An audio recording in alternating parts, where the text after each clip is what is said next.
Sifat serakah merupakan sifat buruk dan tercela yang seharusnya kamu hindari.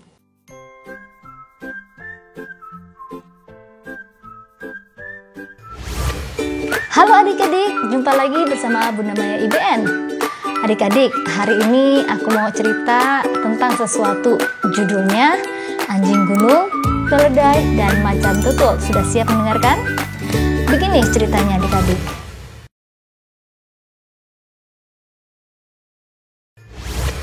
Suatu hari, seekor keledai pergi mencari anjing gunung ke sebuah gunung yang sangat tinggi. Keledai itu sengaja mencari anjing gunung untuk berburu bersama ke sebuah hutan yang cukup lebat. Tidak lama, keledai menaiki gunung, dia menemukan seekor anjing gunung sedang berjalan. Kemudian, dia mengajak anjing gunung untuk berburu bersama dan anjing gunung itu menerima ajakan dari si keledai. Kini, si keledai dan anjing gunung pergi menuju hutan lebat yang menjadi tujuan mereka. Namun, sebelum mereka memasuki hutan lebat itu, si keledai melihat seekor macan tutul yang sedang tiduran di sebuah pohon besar. Lalu, si keledai pun kemudian mengajak macan tutul itu untuk pergi berburu bersama. Dan macan tutul itu pun menerima ajakan si keledai.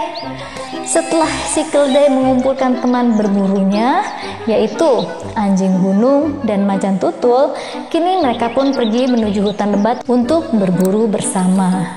Di dalam hutan, mereka menangkap hewan-hewan buruan dengan mudahnya karena mereka saling kerjasama yang baik antara mereka. Hewan apapun bisa mereka tangkap, mereka buru dari pagi sampai sore. Hewan-hewan hasil buruan kemudian mereka bawa ke tempat terbuka. Hewan hasil buruan mereka antara lain adalah ada kelinci, ada kambing, ada rusa, kerbau, kijang, dan lainnya. Nah, kini waktunya mereka berbagi hewan buruan yang berhasil mereka tangkap. Lalu, macan tutul menunjuk si keledai untuk membagikan hewan-hewan hasil buruan. Keledai, silakan kau bagikan makanan-makanan itu, kata macan tutul. Keledai pun lalu menghitung dengan cermat hewan hasil buruan mereka. Setelah menghitung, si keledai membagi-bagikan hewan hasil buruan secara adil dengan membagi 3 bagian yang sama banyak. Melihat pembagian itu, macan tutul marah. Kemudian dia menerkam keledai hingga mati. Dan kini tumpukan makanan telah bertambah. Kemudian macan tutul menoleh ke arah anjing gunung.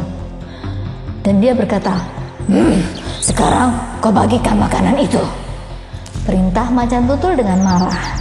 Kini anjing gunung mendekati makanan itu. Dia menumpukan kembali hewan-hewan yang telah dibagikan oleh keledai menjadi satu tumpukan besar. Kemudian dia pun menggigit seekor kelinci untuk dirinya sendiri. Itu pun hanya seekor kelinci yang dagingnya sangat kecil dan tidak begitu berarti untuk si macan tutul. Macan tutul yang tadinya marah kini mulai reda. Dia melihat keputusan anjing gunung dengan tersenyum. Kau sangat pandai dalam mengambil sebuah keputusan, wahai anjing gunung. Kau membagikan makanan ini dengan sangat adil. Apakah kau mempelajarinya dari si keledai? Tanya si macan tutul. Ya, aku belajar dari si keledai, jawab anjing gunung itu sambil pergi dari hadapan si macan tutul. Aku juga tidak mau menerima nasib yang sama dengan keledai. Begitu kata si anjing gunung sambil pergi.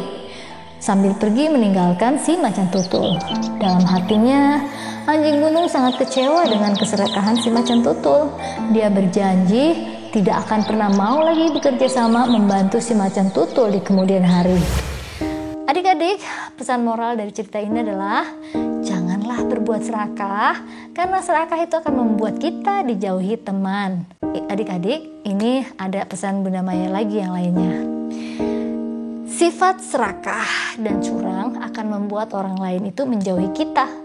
Dan pada suatu saat kita butuh bantuan orang lain, mereka gak mau ngebantu. Sifat serakah merupakan sifat buruk dan tercela yang seharusnya kamu hindari.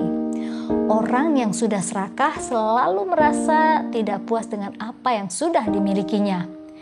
Keinginannya tanpa bataslah yang menjadikan sifat serakah semakin menjadi-jadi dan sulit dikendalikan.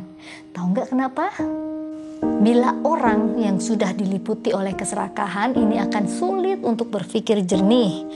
Berpikir jernih di sini maksudnya adalah berpikir menggunakan logika dan akal sehat dalam melakukan suatu atau mengambil sebuah keputusan. Untuk adik-adik yang ganteng-ganteng dan cantik-cantik, Bunda Maya mau kasih tahu bahwa keserakahan akan membuat orang-orang di sekitarmu mulai merasa nggak akan nyaman. Tanpa ada rasa syukur, sifat serakah ini makin mengakar dalam diri seseorang. Perlahan-lahan mungkin satu persatu orang di sekitarmu itu bisa menjauh karena keserakahanmu.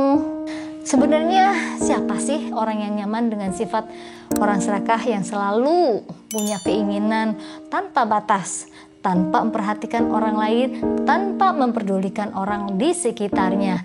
Apakah itu baik dan apakah menurut kamu itu bisa membuat orang lain nyaman berada di dekatmu? Nah, satu lagi adik-adik, tentang curang atau kecurangan yang artinya apa yang diinginkan tidak sesuai dengan hati nuraninya. Atau orang itu memang dari hatinya sudah berniat curang dengan maksud memperoleh keuntungan tanpa bertenaga ataupun berusaha.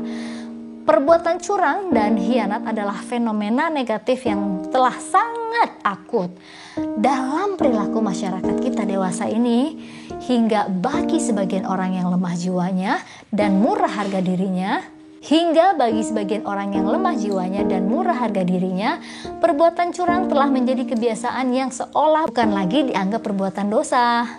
Hampir dalam bentuk semua interaksi yang dilakukan oleh mereka dengan orang lain selalu saja dibumbui dengan kecurangan, kebohongan, dan khianat. Padahal jangankan agama, seluruh manusia yang lurus fitrahnya pun mengatakan bahwa itu jelas perbuatan buruk dan tidak terpuji. Di dalam menjalani hidup ini, kita tidak banyak menjalaninya sendirian. Nah, sebagai makhluk sosial, kita itu butuh orang lain, khususnya saat kita membutuhkan bantuan. Dengan itu, sebagai makhluk sosial, kita juga harus saling membantu dan berbagi kepada sesama. Karena hal tersebut itu sangat berarti bagi mereka yang sedang membutuhkan. Tapi halnya jika kita serakah dan curang kepada orang lain, maka mereka akan enggan untuk menolong. Sebab sifat itulah yang membuat mereka merasa tidak mau untuk menolongmu. Nah adik-adik, pesan yang Bunda Maya sampaikan kali ini, Bunda Maya harap bermanfaat untuk adik-adik sehingga bisa dijadikan patokan bahwa hindarilah hal-hal negatif atau yang buruk untuk hidupmu. Kalau gitu sampai jumpa lagi ya di channel Bunda Maya IBN. Bye-bye. Halo kawan, selama pandemi mulai Juni 2020, Bunda Maya IBN memanfaatkan waktu dengan membuat konten YouTube dalam berbagai topik yang tujuannya adalah membagikan informasi yang berguna secara gratis. Video berikut ini cara mencari video dari 8 channel yang dimiliki oleh Bunda Maya IBN. Begini caranya, yuk kita lihat. Yang pertama, ketik Maya Food Adventure. Setelah itu akan keluar list dari 8 channel yang Bunda Maya miliki. Kalian bisa pilih channel yang kalian mau tonton. Misalnya Maya News TV. Bila kalian ingin lihat videonya yang Maya News TV punya, klik video dan di sana ada deretan video yang kalian bisa tonton. Kita akan kembali ke halaman yang sebelumnya dan kalian masih bisa pilih yang lain. Misalnya kita mau coba lihat Maya Interesting Story, kalian bisa klik videonya dan di sana banyak list video yang kalian bisa pilih. Kembali lagi ke Maya Food Adventure sebelumnya dan coba kalian pilih lagi yang paling kalian mau. Oh, aku ingin klik televisi anak Indonesia. Di sana ada list videonya, di sana ada pilihan dan kalian bisa lihat apa yang kalian mau lewat list video yang kita miliki. Kembali lagi ke channel yang sebelumnya. Bila kalian ingin lihat dongeng dan lagu anak, kalian bisa klik Bunda Maya IBN. Di situ akan ada list videonya dan kalian bisa pilih apa yang kalian suka. Semoga semua video yang aku buat bisa bermanfaat untuk kawan. Sampai jumpa lagi di video yang akan kawan lihat. Bye-bye.